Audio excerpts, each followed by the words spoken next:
রাশিয়ায় ঢুকে পড়েছে ভাগনার বাহিনী, পিঠে ছুরি চালানোর শামিল বললেন পুতিন। ভাড়াটে যোদ্ধা সরবরাহকারী প্রতিষ্ঠান ভাগনার গ্রুপের প্রধান ইয়েভজেনি প্রিগোশিন রাশিয়ার সামরিক নেতৃত্বকে উৎখাতের হুমকি দেওয়ার পর রুশ প্রেসিডেন্ট ভ্লাদিমির পুতিন প্রথমবারের মতো ভাষণ দিয়েছেন। আজ শনিবার জাতির উদ্দেশ্যে দেওয়া ভাষণে পুতিন সব বাহিনীকে সংহতি বজায় রাখার আহ্বান জানিয়েছিলেন। ভাষণে রুশ প্রেসিডেন্ট বলেন, যা কিছু ঘটছে তা বিশ্বাসঘাতকতা, এটি দেশের জনগণের পিঠে ছুরি চালানোর শামিল। আজ এক অডিও বার্তায় রাশিয়ার ভাড়াটে সেনা সরবরাহকারী প্রতিষ্ঠান ভাগনারের প্রধান ইয়েভজেনি প্রিগোশিন মস্কোর সামরিক নেতৃত্বকে উৎখাতের হুমকি দেন। তিনি বলেন, তিনি এবং তাঁর বাহিনীর 25,000 সেনা মৃত্যুর জন্য প্রস্তুত আছেন। রাশিয়ার সামরিক নেতৃত্বকে উৎখাতের জন্য তাঁরা ইউক্রেনের সীমানা পেরিয়ে রাশিয়ার রোস্তভ অন দন শহরে ঢুকে পড়েছেন এবং একটি সামরিক স্থাপনার দখল নিয়েছেন বলেও দাবি করেন প্রিগোশিন। জাতির উদ্দেশ্যে দেওয়া ভাষণে রুশ প্রেসিডেন্ট বলেন, সংকট মোকাবিলায় সব ধরনের প্রয়োজনীয় নির্দেশ দেওয়া হয়েছে। রাশিয়ার সুরক্ষা দেওয়ারও অঙ্গীকার করেন তিনি।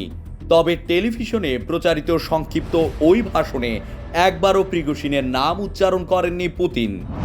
তিনি শুধু ভাগনার গ্রুপের নাম উল্লেখ করেছেন এবং রাশিয়ার জন্য লড়াই করায় বাহিনীর যোদ্ধাদের প্রশংসা করেছেন। পুতিন বলেন, কারো কারো প্রচণ্ড উচ্চাকাঙ্ক্ষার কারণে বিশ্বাসঘাতকতার মতো পরিস্থিতি তৈরি হয়ে যায়। যারা রাশিয়ার সমাজে বিভক্তি তৈরি করবেন তাদের অনিবার্যভাবে সাজার মুখোমুখি হতে হবে বলেও হুঁশিয়ারি দেন তিনি।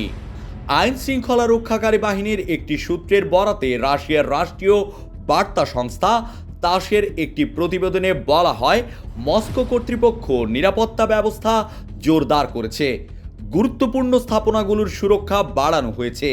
প্রিগোশিনকে আটকে ব্যবস্থা নেওয়ার জন্য রাশিয়ার নিরাপত্তা সংস্থা এফএসবি ভাগনারের যোদ্ধাদের প্রতি আহ্বান জানিয়েছে।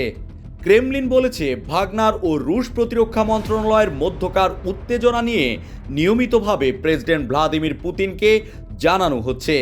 ক্রেমলিনের মুখপাত্র দিমিত্রি পেসকভের ভাষ্য, সশস্ত্র বিদ্রোহের প্রচেষ্টার অভিযোগে প্রিগোশিনের বিরুদ্ধে ফৌজদারি মামলা হয়েছে বলে পুতিনকে জানিয়েছেন প্রসিকিউটর জেনারেল ইগোর ক্রাসনভ।